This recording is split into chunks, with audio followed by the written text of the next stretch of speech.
Now, Washington Mornings on the Mall. And AM 630. WMAL. 7:07 on WMAL, where Washington comes to talk. It's Brian Wilson. Brian Neiman has the day off. Major Garrett's here. Tori Clark is here. Good to be here. And we are joined on the phone now by former UN Ambassador John Bolton. John Bolton is, of course, a man who we turn to for foreign policy expertise from time to time. And if you perhaps were out of, the news circuit this weekend, you may have missed that there have been some pretty incredible developments in the country of Syria. There was a massacre on Friday and Saturday. That's the only way you can describe it, which 108 people were shot and killed at very close range. Among them, I think it's 49 children and 34 women. And there has been international outrage about this. And the question is becoming now, should the United States get involved? The military is planning options, but will that actually happen? John Bolton's on the line now. Ambassador Bolton, can you give us your assessment of, A, what's going on in Syria right now, and what should be the next steps? Well, the conflict is obviously growing more severe, and in fact, just today the UN High Commissioner for Human Rights said that looking at the bodies in that massacre you just described, only a very few were killed with artillery from the Syrian government. Most were executed at close range, which would indicate an even more bloodthirsty execution style. Now, the Syrian government denies that they did it. They claim it was the opposition, and the government of Russia, as recently as yesterday, agreed with the Syrian government's assessment. So we've got a conflict on the evidence. My view is almost certainly it was the Syrian government. It's typical of the bloodthirsty way they've proceeded here.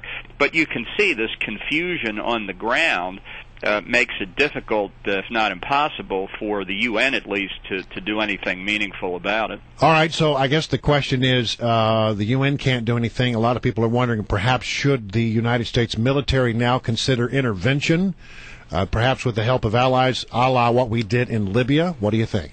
Well, I don't think we should. I think there are big differences between Syria and Libya, the most important of which is the presence of Iran. The Assad regime is being propped up by Iran. They're supplying weapons, finance, as are the Russians, while we're on the subject.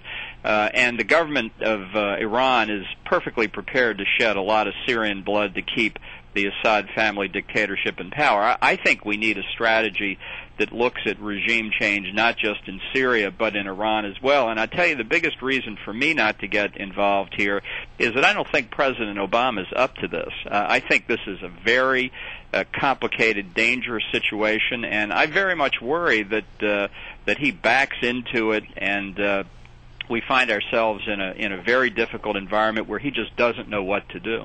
But Ambassador, and thanks for being with us this morning. It's great to have you on, especially right now. But when you see and hear these horrible stories and these kids, and it sounds as though quite a few of them were bound up before they were brutally murdered, can you just avert our eyes? Can you just say, no, we can't do anything right now? We've got to go to this long-term approach of regime change in Syria and Iran, which is a very long-term approach. What do you do about the human disaster going on right now? Well, it's appalling. There's absolutely no doubt about it. But I would just say this, whatever the composition of the opposition forces, there is every prospect that if they prevail, they're largely Sunni, there would be a bloodbath against the Alawite population in Syria. The Alawites are the sectarian affiliation of the Assad family, and they have conducted massacres and are conducting a massacre today against Sunni elements in Syria. But I think we would be in a very unhappy position if we armed the opposition, they prevailed, and then our weapons were used to do exactly what we see today against the Alawites. That's why this is something that I think we've got to be very careful about. Now, there are others who I think are already arming the opposition. I would be stunned if Saudi Arabia and some of the other Sunni countries weren't involved, because they do see this as a proxy war against Iran. Ambassador Bolton, Major Garrett, good to have you with us. When you talk about regime change, that's a pretty freighted word and phrase in our culture now.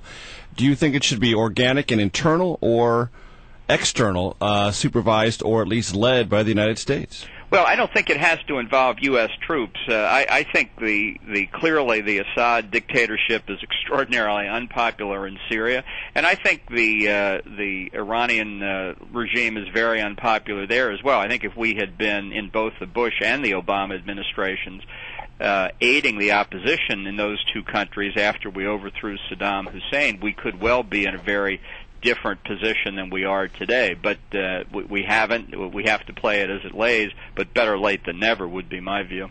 All right, so let me ask this question. We've got resources in the area. I mean, there's a whole squadron of F-22 somewhere in the neighborhood.